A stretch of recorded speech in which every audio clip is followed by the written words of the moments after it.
Welcome to It's All Geek to Me, a podcast where two friends experience popular nerdy franchises for the first time.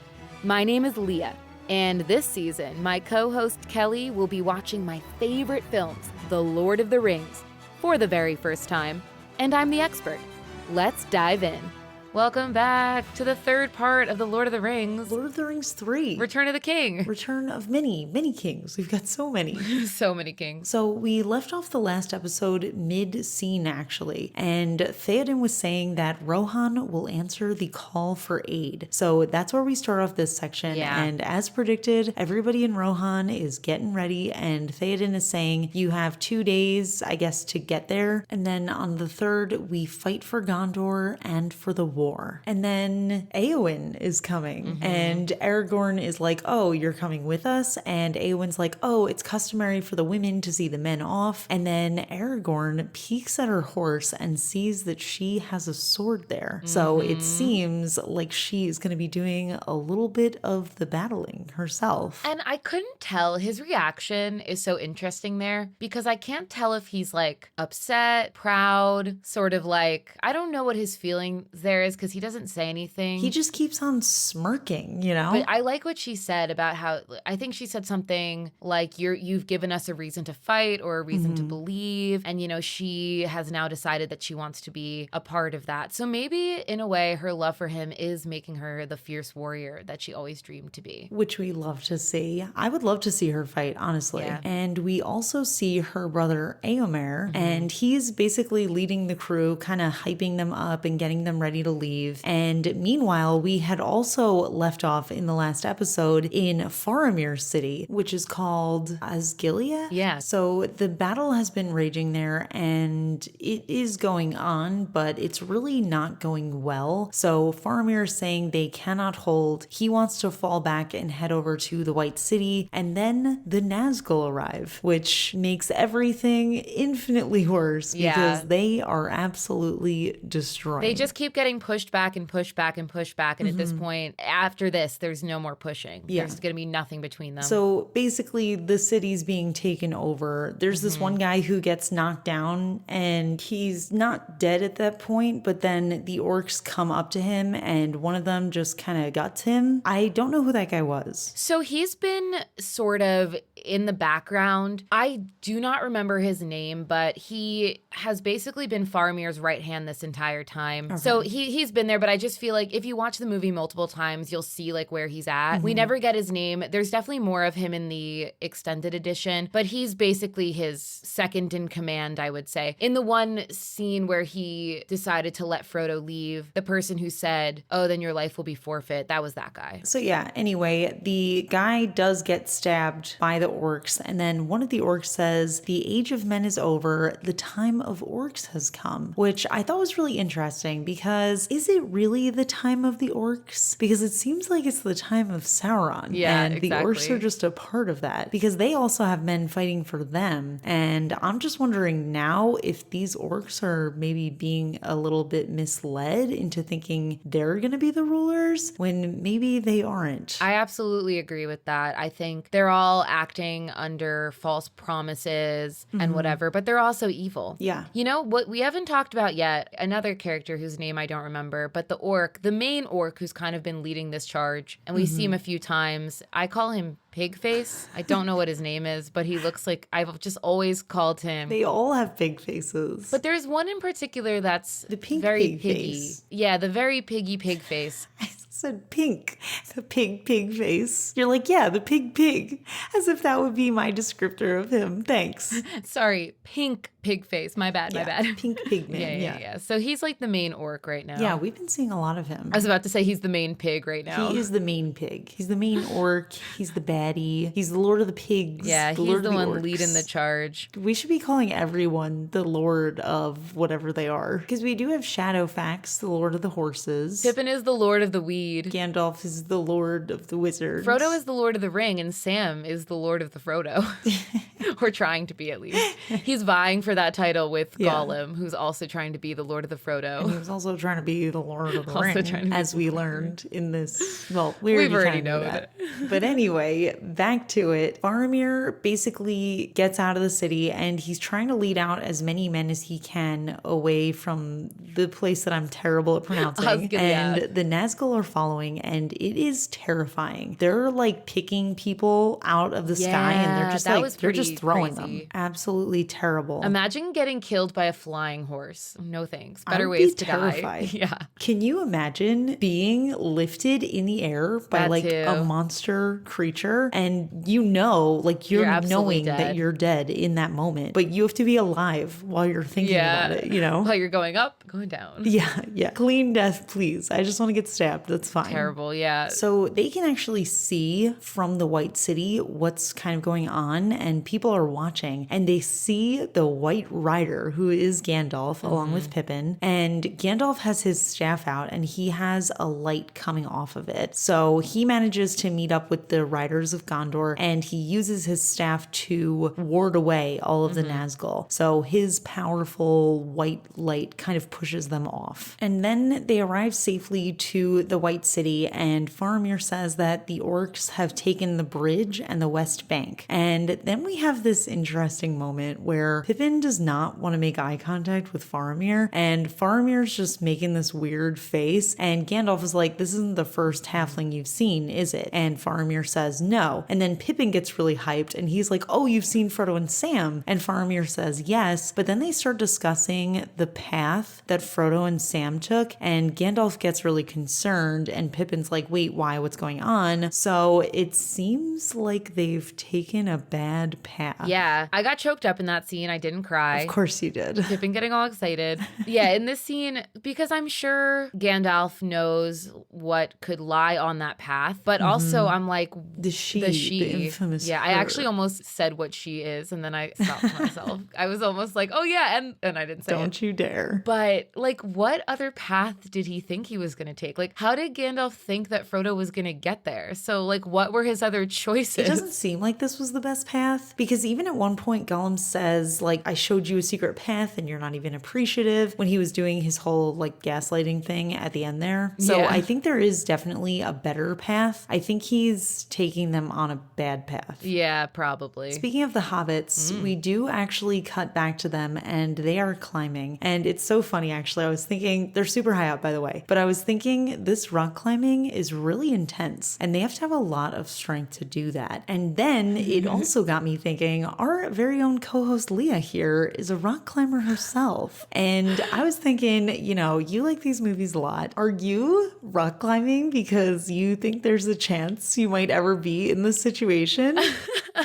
No. Is that how you got into rock climbing? That is not how I got into rock climbing. But you can't deny that it seems like something you would do for that reason. Well, if we are being a little bit more specific, the angle and sort of the rocks that they're climbing over isn't rock climbing. Okay. It's actually what we would call scrambling, where it's not really hiking, but it's not really rock climbing. It's somewhere in the middle where there are places to rest, and you're more just like going over these big... Scrambling? You're scrambling, exactly. I'm always scrambling, so I can relate. I do love scrambling. There is a nice scramble hike near me, and it's one of my favorite hikes. So no, it's not why I got into rock climbing, but I also do have friends that have climbed Mount Doom, which is where the hobbits are headed. It's a real place. There's a real It's a Mount real place Doom? you can climb, like where they film. And it's called Mount Doom? And if you don't think that's my dream, honestly, it's probably not called Mount Doom. It probably had another name before that, but I'm sure it's familiarly known as that. Yeah. But I do want to climb it, and I don't know what it would be like. I wonder if you can climb the stairs. I'm not going with you. I can tell you that for a fact. You don't want to come with me? Frodo, Absolutely come on, not. let's go. Leave me with the 11sies and the second breakfast. I'll be at the Shire. I'll take wait for you to get pictures. back. Okay, I'll light the cool. beacon so you'll know I'm okay. Oh, good. So they're doing their climbing. They're super high up, like I said, and Frodo almost falls at one point, and Gollum's looking over, and he's like, oh, you don't want to fall. And then he sees the ring around Frodo's neck, and he starts to kind of reach for it. And Sam sees this evil glint in his eye, and he's like, don't you dare. And then Gollum ends up doing a little trick where he grabs Frodo, not the ring, and he's like, oh my gosh, why are you being so mean to me? I'm just trying to help him. I can't believe you thought I was going to grab the ring. Yeah, so he's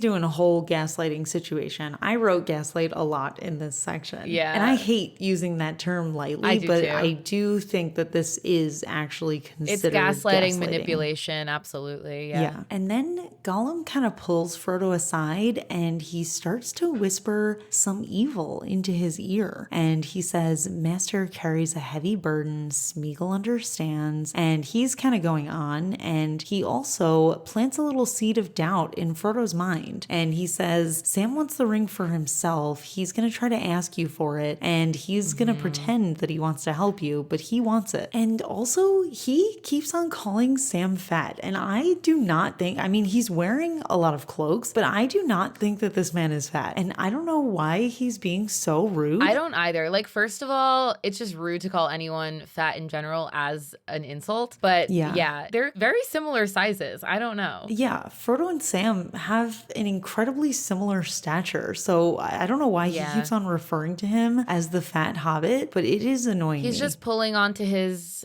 insecurities a little, I guess. Being so mean. Like, I'm sorry that the hobbits are eating good, okay? We have like 11 meals a day or something. But it's also like, why can Gollum insult Sam so much? But as soon as Sam says something about Gollum, Frodo like comes to his rescue. Because of the manipulation. Yeah, the manipulation, the ring, him acting like this poor, wretched, innocent creature. Uncool.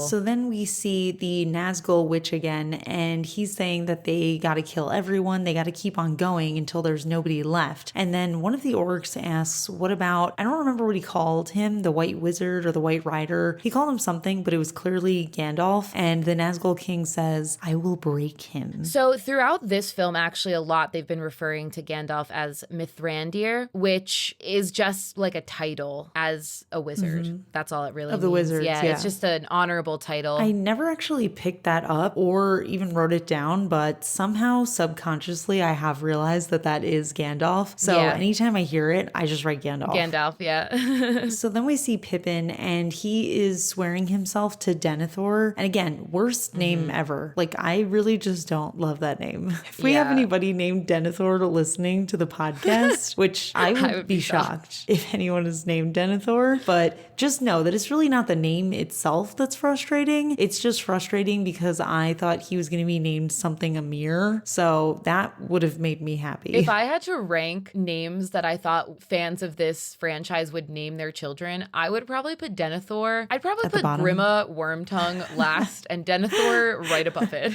What about Elrond? You may as well name your kid Elmer at that point. That's all I'm saying. Elrond I could see them naming because he's an honorable character. But Denithor and Grima. I mean, actually, yeah, now that I think about it, it does sound like a human name. Yeah. So maybe you should name your kid Elrond. Because nobody's going to even think like, oh, that's an interesting name. Because they're going to be like, oh, yeah, that's just a normal human name. Because it is not fantasy at all to me. No. But yeah, anyway, so Denithor gives him his hand to kiss his ring. And Pippin's kind of grossed out, but he does it anyway because he's got to. And Faramir's watching, and Denithor says that Osgiliath must be retaken. And Faramir's like, no, it's overrun. And they have a little bit of a struggle with each other between father and son. And Faramir's like, you wish we had traded places, don't you? You wish that Boromir was alive and I were dead, don't you? And Denithor, the king of the a-holes, the lord of the a-holes, says, yes, I do. I do wish that. I wish he were alive and you were dead, which is the worst thing you could say to your kid. And he doesn't even look at him. Yeah, well, he's just chomping down on some grapes and tomatoes, which, by the way, a weird combination. Why are you eating those two things together? That's gross. I've done it before, and it is not good, because then it just makes the tomatoes taste sour. And he's eating so weird. I've got thoughts on his got eating some habits. notes on how he's eating. I wrote it down. Don't you worry. And I saw the symbolism. I get it, but we'll talk about that. It's so heartbreaking. And there is more context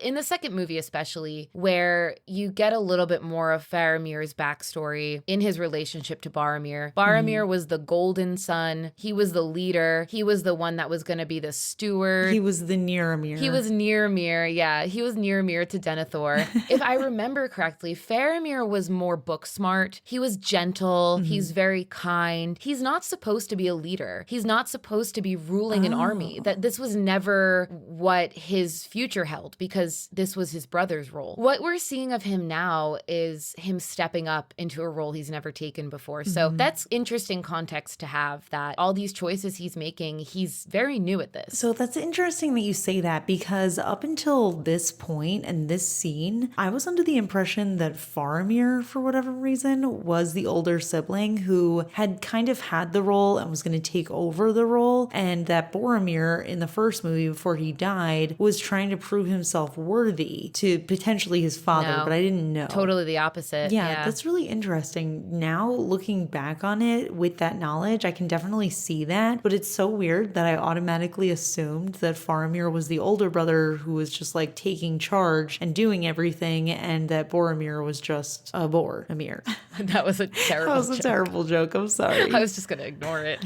Oh, give me a pity laugh, would you? But no, it's actually completely the opposite, where Boromir is regarded extremely highly to his father, and Faramir is constantly being told he's not good enough. He says something in the second film where when he's going to take Frodo in, he says, this is a chance for Faramir to prove his character. And those are words his father has literally said to him, is you need to prove yourself to me. And even in this scene when he says, after this, he says, think better of me, father. Shall I return? And his father says, well, it depends on the matter of your return. And he doesn't even look at him. Yeah. Very toxic parenting there. Terrible. And I hate this sort of pitting two children against each other, especially now that one of them is dead and can do no wrong in his father's eyes. So now he's just comparing him to a ghost. And he's just saying like, oh, he would have done better, without the knowledge that he would have actually done better, you know? Right. And it's not even just pitting siblings against each other. It's also creating this idea that love is earned and you have to fight for the love of your parents. Getting deep on the It's All Geek to Me podcast over here.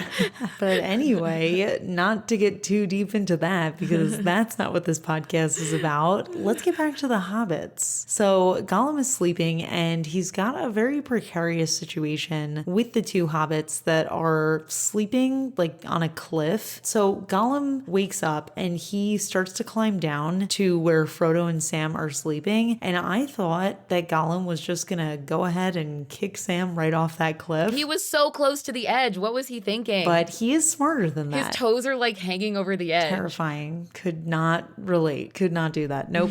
But actually, he is a little bit smarter than that. So he does something even more manipulative, which is he goes through their bag and he takes out the elven bread and he takes one piece, he crushes it up and he sprinkles it over Sam's sleeping body. And then he throws the rest over the cliffside. And then Sam wakes up and Gollum continues to manipulate and gaslight, because Sam is like, what are you up to? Why are you sneaking around? And then Gollum goes on this whole rant. So he's like, I've been doing so much for you. I showed you this sneaky secret staircase. I've been helping you guys all this way. And you're saying that I'm sneaking around? Like, wow, like way to repay me for all that. And Sam actually apologizes, because Sam's such a good guy. And he's like, I'm sorry, you just made me nervous. So what are you doing? And Gollum's like, I'm sneaking around.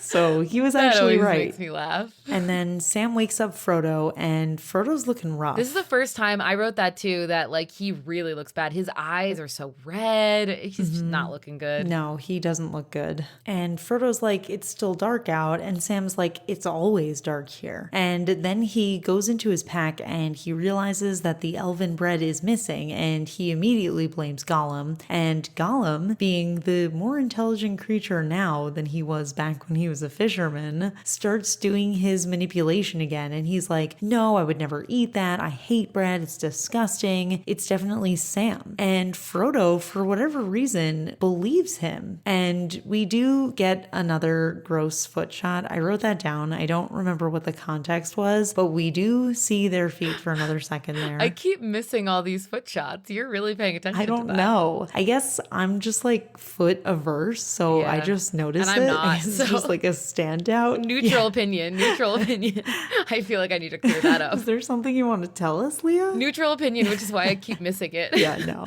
I'm just very foot averse, especially considering the fact that they have been barefoot for this whole journey. So the bottoms of their feet are just like black now, which really grosses me out. Although, actually, fun fact, for all of my complaining about feet and them being gross in this movie, I will give you guys a little embarrassing tale, which which is that when I was younger, probably up until I was about 12 years old, I used to be barefoot all the time. I refused to wear shoes. Oh my gosh. Yeah, and I was a big fan of the scooter. I was like those Razor scooters? So my feet would just be black on the bottom all the time. I put my feet through a lot, I'll tell you that. You used to be a barefoot little hobbit too. Yeah, I was a hobbit up until the age of like 12 or so. You used to be a little bit more adventurous. Yeah, I used to be.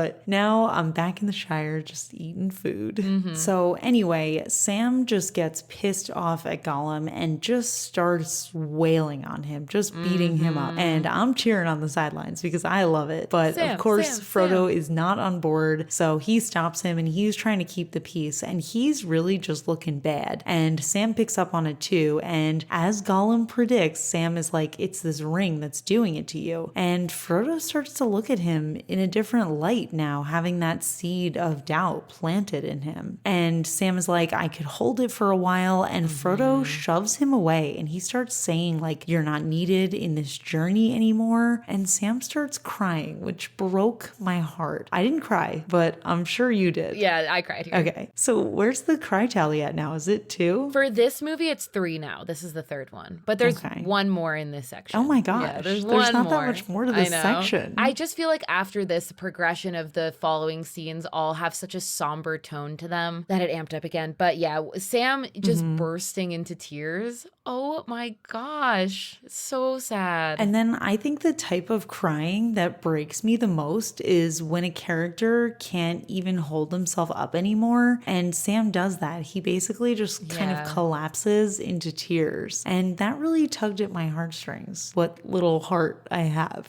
Yeah, right. Because what were his options here? I think about that. Because part of me is like, he gave up so quickly. He just breaks down and cries. He doesn't even try to fight it. But what are his options here? Because if he tries to fight Gollum... Well, I'll tell you what I think is going to happen. But like here, in this particular moment, if he tries to fight Gollum, he likely doesn't win because Frodo is with Gollum. So now we're 2 against 1. Yeah. If Sam fights back, he likely dies here. So I think at this point, he's just putting his faith in the person he knows Frodo to be, I guess. Yeah. I mean, I absolutely, like, it didn't even occur to me, honestly, that there was another option because to me, this seems like all he can do right now. And Frodo tells him to go home, which we know is not going to happen. I can tell you for a fact that Sam is going to follow him. Something's going to happen where Gollum's putting Frodo's life in danger and Sam is going to have to save him. And if that doesn't happen, I'll go outside barefoot. Okay, so now we have 2 predictions where Kelly has said, if it doesn't happen, I will blah, blah, blah. So number 1 is if the white tree in Gondor doesn't bloom at the end of the film, Kelly has to give back her college degree.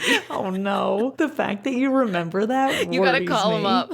And number 2, if Sam doesn't come at some life-saving moment, I'll go scooting down the street. Barefoot. Yeah. Oh man. I was the lord of the scooters back then. I wasn't a big bike rider, but I was a scooter. Lord of the Scooters. Yeah, I was the lady of the scooters. I love They it. should come up with a reboot of this and have the lady of the rings and just be like a gender bent version where all of the male characters are female and all of the female characters are male. I love this idea. Okay, This let's is do great. it. If I get to keep my film degree at the end of this, then That's the film we're gonna make. Only if you keep your film degree, though. yeah, no. If that tree doesn't bloom, then it's over. I gotta go back to school and learn something else. Maybe I'll be a business major. I don't know. Yeah, that's a good idea. Probably a better idea than being a film major. Than a film major, I know. I should get back my acting degree too. Yeah, we chose go to some business questionable school. careers. Would have been great if we got into those careers professionally. We but digress. yeah, we digress a lot in this show, but that's okay. Anyway, So back to the next scene, which was another somber scene. I think of this almost, it feels like a funeral procession more than it feels like the men are going to war, you know? yeah, so they're very slowly going out of the city and everyone's watching them with these really somber faces, looking pretty sad to see this all happening. And I thought it was interesting that the people of the city were throwing flowers at their feet, which, like you said, kind of feels like a funeral. Like they're saying, we know you're gonna die, so here's some flowers. And the truth is, Denithor Denethor thinks that they're going to die too. Like in the previous scene, everyone was saying like, why are you doing this? Like, don't go. And he's like, no, you're going to go. And Gandalf says it again here. Don't do your father's wishes. Like he's gone mad. Don't throw your life away. Yeah. So that's what happens next is Gandalf runs up and he's trying to catch up to Faramir, and Faramir keeps going and he's saying like, your father loves you. Like it's okay. He's descending into these mad decisions. This isn't the right path. And Faramir keeps going. And Gandalf says, your father loves you. He'll remember it before the end, which I thought was a really powerful statement, but it also made me think, I wonder if he's gonna not really think about his love for his remaining child until his remaining child is no longer. Is dead, yeah. Thank you for spelling that out for me. I was trying to be poetic, but you're like, dead. He's dead.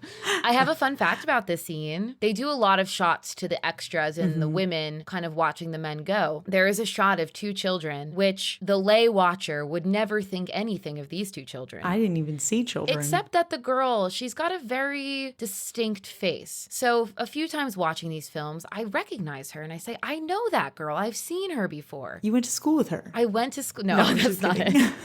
It's my sister. No, just kidding. Oh my gosh. I was about to be like, what? You were holding on to this? Are you kidding me? Yes, Oh, wow. I genuinely believed it for a second. That would have been crazy. So what I realized, and was I the first person to realize this? No, because obviously other people have realized this before me. But I recognized her face and where I've seen her before. In movie 1, when Bilbo is telling the story, he's recounting the story of the time he fought the dragon. They go to two little hobbit children. And then in movie 2, when they're in Helm's Deep and they're in the caves where the women and children are waiting, they have a shot of two children. It's the same two children in all 3 movies. Wow. So they're not even hobbits. And who are those two children? the director's kids? They're Peter Jackson's children, yeah. So they're in all 3 films. So he's just trying to shoehorn them in everywhere. But that's really disappointing that he would make them hobbits in the first movie, but not hobbits in the rest of the movies. In the first movie, they're hobbits. In the second movie, they are children of Rohan. And in the third movie, they are children of Gondor. I guess that's pretty fun. So that's my little fun fact. That is a fun fact. Well, I wish it was your sister. Honestly, same. Well, anyway, so the horses make their way after seeing the director's kids who say goodbye to them. They make their way back to Osgiliath, where the orcs are. And then we leave on our final scene, which I thought was another scene. I know I keep saying this, but there's something very beautiful about the way that scene was put together. And I know you appreciate it too. And I definitely cried here. This is where I cried. I always cry at the song. So Denithor is eating a meal and he asks Pippin to sing, and Pippin says, oh, I don't have any songs that are appropriate for this kind of place. And the steward says, I don't remember exactly what he says, but he says something like, why are your songs not fit for our halls? Or my halls, he says. Yeah, that's what he says. And as he's turning to Pippin, he has food dribbling down his face, and it's red food, and it looks like blood. So I thought that was just a really cool way to kind of introduce this moment. Yeah. And then Pippin agrees to sing a song, and while he's singing his song, we have 3 different things that we're seeing at the same time. So on the one hand, we're seeing these horses riding for Osgiliath. Then we see the orcs readying themselves. Mr. Pink Pig Man is eyeing them down, Pig so face. he knows what's about to come. And then we're also seeing Denethor eating this food, and he is just breaking up these bones, and the way that he's doing it almost feels like a war in itself. Like he's being really gross about it. He's just shoving food into his face. He's breaking bones. He's ripping up pieces of food. The bloody, well, it looks like blood, but it's probably strawberries or something like that, dribbling down his chin. So we're almost attributing the war and what's about to happen to him. And this is, in my opinion, the film's way of directly saying this is him. He's the one doing this, which we already knew. Say what you will about Theoden, who was pretty cowardly at the Battle of Helm's Deep. He hasn't really been making the right choices for his people necessarily, but at least he's there. At least he's on the battlefield. He's willing to die next to his people. He's on the ground. Whereas Denethor sends his men out, can't even look at his son when he leaves the hall for potentially the last time he's ever going to see him. And he's just sitting in his big hall feasting in this disgusting gluttonous way when his men are dying. So that juxtaposition I really love, and how, yeah, it looks like a war in and of itself, but he's just eating